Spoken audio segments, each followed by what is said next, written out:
Welcome to Romance Files. Let's begin. I never imagined that a single moment could unravel everything I believed in, but that night, standing in our bedroom holding the damning evidence in my trembling hands, I realized my world had just collapsed. I had just returned from a late shift, exhausted, hoping to crawl into bed beside my wife, Vanessa. Instead, I found her suitcase half-packed on the bed. It wasn't the suitcase that stopped me in my tracks. It was what I found inside. A silky red lingerie set, one she had never worn for me, and beside it, a box of oversized condoms. My chest tightened as an icy wave of realization crashed over me. Vanessa, standing at the mirror casually applying lipstick, barely spared me a glance. "Vanessa," I said, my voice cracking. "What the hell is this?" She sighed dramatically, rolling her eyes in the mirror. "Oh, come on, Aaron, don't be so dramatic." My pulse pounded as I gripped the lingerie tighter. "You've never worn this for me," I whispered, my voice edged with something dangerously close to breaking. I grabbed the box and tossed it onto the bed. "And this? You think I'm stupid?" Finally, she turned to face me, completely unfazed. "It's for work," she said smoothly, arms crossing over her chest. "I have a conference this weekend." "A conference?" I repeated, my voice laced with disbelief. "With condoms and lingerie?" She scoffed, shaking her head. "You're reading too much into this." But then her phone buzzed on the dresser. The screen lit up, and in bold letters, I saw the message that turned my stomach into a pit of fire. "Mr. Blackwood can't wait to see you tonight." I snatched her phone before she could react, holding it up. "Who the hell is Mr. Blackwood?" Vanessa barely blinked. Instead, she smirked. "Oh, Aaron, please," she said with a bored tone. "You wouldn't even be able to handle the truth if I told you." Her arrogance sent my fury skyrocketing. "Try me," I growled. She stepped closer, her perfume intoxicating, but this time it didn't pull me in. It made me sick. "I don't belong to you," she whispered. "I can do whatever I want." And then, the final nail in my heart, she tilted her head and whispered, "My lover is waiting for me outside." Something inside me snapped. I stepped closer, my jaw clenched so tightly it hurt. "You think you can just walk out of here and throw this in my face?" My voice was dangerously low. Vanessa rolled her eyes, reaching for her suitcase. "Watch me." Just as she gripped the handle, I grabbed her wrist, yanking her back with force. The suitcase hit the floor, and for the first time, she looked genuinely surprised. "What the hell, Aaron, of me?" she snapped, struggling against my grip. I stared at her, my breathing ragged. This wasn't the woman I married. That woman was gone, replaced by someone who had shattered everything we built together. I let go of her wrist, stepping back. But now, I wasn't just a heartbroken husband. I was a man with a plan. She thought she could betray me. She thought she could walk away without consequences. She was dead wrong. As Vanessa strode out the door, her heels clicking against the pavement, I stood there motionless, but my mind was anything but still. Revenge. The word burned into my brain. I grabbed my phone and dialed the one person who could help me expose her for who she truly was. "Caleb, I need a favor," I said the moment he answered. My best friend hesitated. "Aaron, you sound off. What's going on?" "She's cheating on me," I said flatly, "and I need proof." A long pause. "Damn, I'm sorry, man." "I don't need apologies," I interrupted. "I need everything. Texts, emails, locations. Find out who this guy is. I want to ruin them both." Caleb exhaled sharply. "Are you sure you want to go down this road?" I was sure because Vanessa thought she could humiliate me. She had no idea what was coming. 2 days later, Caleb sent me a file that shattered me all over again. Texts, hotel reservations, photos. She had been sneaking around for over 6 months with her lover, Isaac Blackwood, a senior executive at her company. A married man, a father. Oh, this was perfect. She wasn't just cheating. She was having an affair with a man whose entire life could be destroyed. And that's exactly what I planned to do. I wasn't going to just expose them. I was going to burn everything down. I spent the next week laying the groundwork for my revenge. Vanessa had no idea I was onto her. She continued sneaking around, thinking I was too blind to see. But I was patient. The perfect opportunity was her company's upcoming gala. Everyone important would be there. Executives, investors, employees, and Isaac's wife. If I played my cards right, their affair would be exposed in front of hundreds. Vanessa thought she could live 2 lives. She thought she could break me without consequences. She was about to find out how wrong she was. The night before the gala, I sat in my dimly lit apartment, my fingers tracing the edge of my whiskey glass. The burn of the liquor didn't even register. I was too focused, too wired. The plan had to be flawless. Vanessa had no idea that I had already laid the groundwork for her destruction. My friend Caleb had come through spectacularly. He managed to hack into Vanessa's phone and extract every sort of conversation she had with Isaac Blackwood. The texts were damning. "Vanessa, I can't wait to see you at the gala. Maybe we sneak off somewhere? Isaac, you know I can't resist you, baby. My wife will be there, but she's clueless as always. Vanessa, I love how reckless you are. It turns me on. Isaac, you turn me on more." I clenched my jaw. The sheer disrespect. They were playing house behind my back, laughing at me while plotting to humiliate Isaac's own wife. Not on my watch. I dialed another number. "Eric." He picked up on the second ring. "My man, everything is set," he said. "The footage will play on the big screen at the perfect moment." I exhaled slowly. "Good." Eric hesitated. "You sure about this? This is going to be brutal." I smiled coldly. "That's the point." The day of the gala, Vanessa was glowing.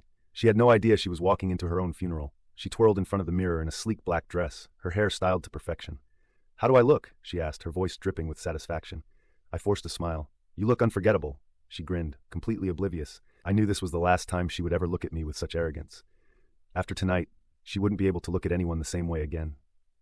The gala was held at an extravagant five-star hotel, the ballroom shimmering with chandeliers and gold accents.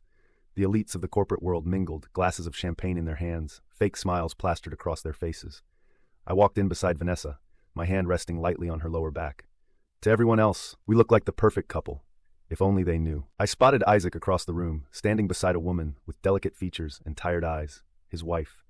She was laughing softly at something someone said, completely unaware that her husband was about to humiliate her in front of everyone. Vanessa's eyes locked onto Isaac's, and I saw the way her lips curved into a sly smile. They thought they were being discreet. They weren't. The speeches began, and Vanessa and Isaac stood near the stage, chatting in hushed voices, their excitement barely contained. I pulled out my phone and sent a single text to Eric. Showtime. The lights dimmed, and the massive screen behind the stage flickered to life. For the first few seconds, the audience thought they were about to watch a promotional video. Then the text appeared. "I can't wait to see you at the gala." Gasps erupted across the room. Confused whispers spread like wildfire. People turned to each other, murmuring, trying to piece together what they were seeing. And then the video played. Vanessa and Isaac together in a dimly lit hotel room, the sheets tangled around them, their whispered moans amplified in the shocked silence of the ballroom. The air grew thick with tension. Vanessa's entire body stiffened beside me. Isaac's wife screamed, and chaos erupted. Vanessa spun to face me, her face drained of color. "Aaron," she whispered, shaking. I met her gaze coldly. "You did this," she choked out. "No, Vanessa." I tilted my head, my voice deadly soft. "You did this." Across the room, Isaac's wife had collapsed onto a chair, sobbing into her hands as their colleagues stared in horror. Isaac looked like he wanted to disappear. Security stepped forward, murmuring about how they needed to clear the screen, but it was too late. The damage was done. Vanessa's career was over. Isaac's marriage was ruined, their reputations destroyed. I leaned in close, my voice a whisper against Vanessa's ear. "Next time," I murmured, "think twice before cheating on a man who has nothing left to lose." I turned and walked away, leaving her to drown in the wreckage. The moment the video ended, Vanessa stood frozen in the middle of the ballroom, her face ashen as the weight of what had just happened crashed down on her. A suffocating silence filled the room, broken only by the murmurs of guests who were now watching her like she was a freak show attraction. Her hands trembled as she reached out, as if trying to physically grasp the situation, to undo what had just happened. Isaac's wife, Lydia, wasn't as silent. "You," she seethed, stepping toward Isaac, her body shaking with fury. How long? How long have you been screwing her behind my back?" Isaac, now pale as a ghost, reached out a hand. "Lydia, let's not do this here." "Oh, don't worry," she spat, her voice sharp as broken glass. "We won't be doing this here. We'll be doing this in court." Gasps rippled through the crowd. Vanessa flinched at the words, her entire body visibly shook. Isaac turned to her in desperation. "Say something," he hissed under his breath, but Vanessa could barely think. Her gaze snapped to me, her husband, her lips parted slightly, eyes pleading. "Please save me." I didn't. I just tilted my head and smiled. "You did this to yourself." The crowd exploded with whispers, gasps, and murmurs. Vanessa ran. She grabbed the hem of her dress and bolted for the exit, shoving past people, her heels clacking in desperation. But no matter how fast she ran, she couldn't outrun the truth. Vanessa locked herself in a hotel bathroom that night, her breaths ragged. Her phone wouldn't stop ringing, her boss, her coworkers, her family. And then came the news articles. Top executive caught in scandalous affair, shocking video leaks at gala, cheating wife and corrupt CEO, the affair that destroyed 2 careers, scorned husband's revenge, how he exposed his wife's betrayal to hundreds. Her entire life had been turned into a spectacle. She stared at her reflection. The perfect, polished woman she used to be was gone. Her hands trembled as she tried to call me again. I didn't answer. Her vision blurred with hot, shameful tears. She was alone, utterly, completely alone. And the worst part? The fall was just beginning. The next morning, Vanessa walked into work with her head down, sunglasses covering her swollen eyes. She knew people were staring. She could feel it. But when she entered the office, she wasn't prepared for what happened next. Security stopped her at the entrance. Her boss, Mr. Prairie Callahan, stepped forward, his expression stone cold. "Vanessa," he said flatly. She swallowed hard. "Sir, He handed her a manila envelope. "Termination papers." Her breath caught in her throat. "Effective immediately," he said, "for misconduct and violating corporate policies." Her chest tightened. "Please, I can explain." Mr. Callahan held up a hand. "There's nothing to explain. You humiliated this company. Pack your things, you're done." The office was dead silent. Dozens of people watched from their desks. Some whispered, others snickered. Tears burned her eyes as her hands trembled while she grabbed the envelope. She wasn't Vanessa Harper, the powerful executive, anymore. She was a disgrace, and everyone knew it. Isaac Blackwood's downfall was just as swift and brutal. His wife filed for divorce the same day the scandal broke. She took the house, the cars, and full custody of their children. But that wasn't the worst of it. His company's board of directors met behind his back. By the end of the day, he was fired. Blackwood wasn't just a cheater, he was a liability. Isaac tried calling Vanessa, but she was too busy drowning in her own mess. Neither of them could save the other, and I made sure of it. 2 weeks passed. One night I heard knocking on my apartment door, soft at first, then louder, frantic. I opened it to find Vanessa. Her once glossy hair was a mess, her perfect skin pale, her designer dress wrinkled. "Aaron," she whispered, her voice breaking. I said nothing. Tears welled in her eyes. "I lost everything," she choked out. "My job, my friends. No one will even look at me." I leaned against the doorway, arms crossed. She swallowed hard. "I made a mistake," I smirked. "You sure did." She stepped closer, too close.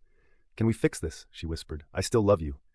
I tilted my head. "Oh, you love me?" She nodded desperately. I scoffed. "Funny, I don't remember love being part of the equation when you were screwing another man." A tear slid down her cheek. I slammed the door in her face, and for the first time in months, I felt free. Vanessa had always been a woman who thrived on power.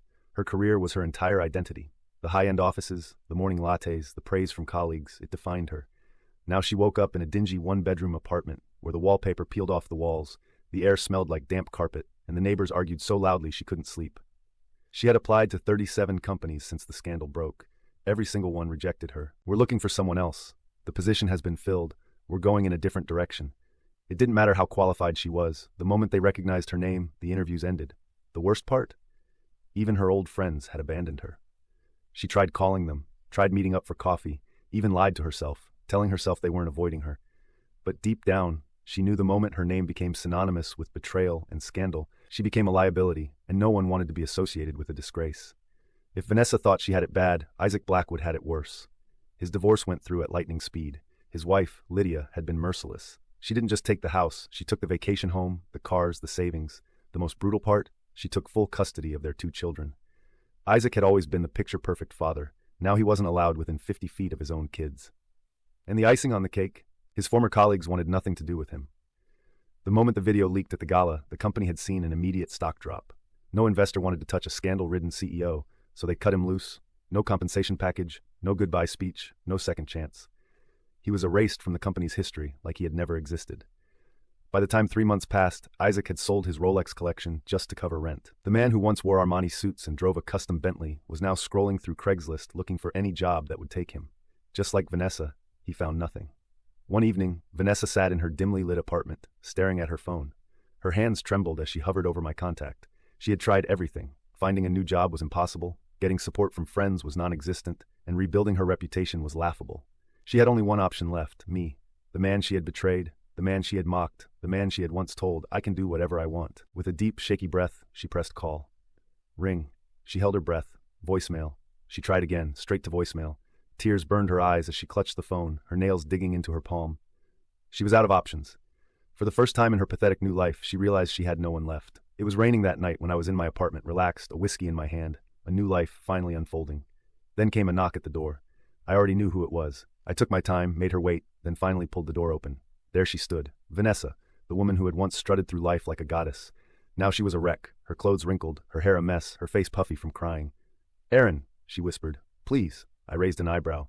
"Please what?" She swallowed hard. "Let me in." For the briefest moment, I considered it, letting her in, listening to her sob story. But then I remembered the hotel texts, the smirk she gave me when she walked out the door, the months of betrayal behind my back. I smiled. "No," I said simply. Her eyes widened. "Aaron!" I slammed the door shut. She didn't move for 5 minutes. Then I heard her footsteps slowly fade away, and I laughed. She was finally tasting the loneliness she once served me. A week after shutting the door in her face, Vanessa tried one last time. She sent a long, desperate text. "Aaron, please, I know I hurt you. I know I made mistakes, but I've lost everything. I can't find work. I can't even afford my apartment. Please just talk to me." I stared at the screen, then typed, "Aaron, you told me once that you could do whatever you wanted. Aaron, now so can I." Then I blocked her, and that was the last time I ever heard from Vanessa. Over the next few months, her life fully collapsed. She was evicted from her apartment, had to sell her designer wardrobe just to afford food, and applied to over 100 jobs. None hired her. Her name became a joke in corporate circles. Isaac tried reaching out. She ignored him. He was just as ruined as she was. And me? I moved on. I built a new life, a better life, and every now and then I'd hear a whisper about Vanessa, how she had disappeared from high society, how she was nothing. I would smile because in the end I won, and she got exactly what she deserved.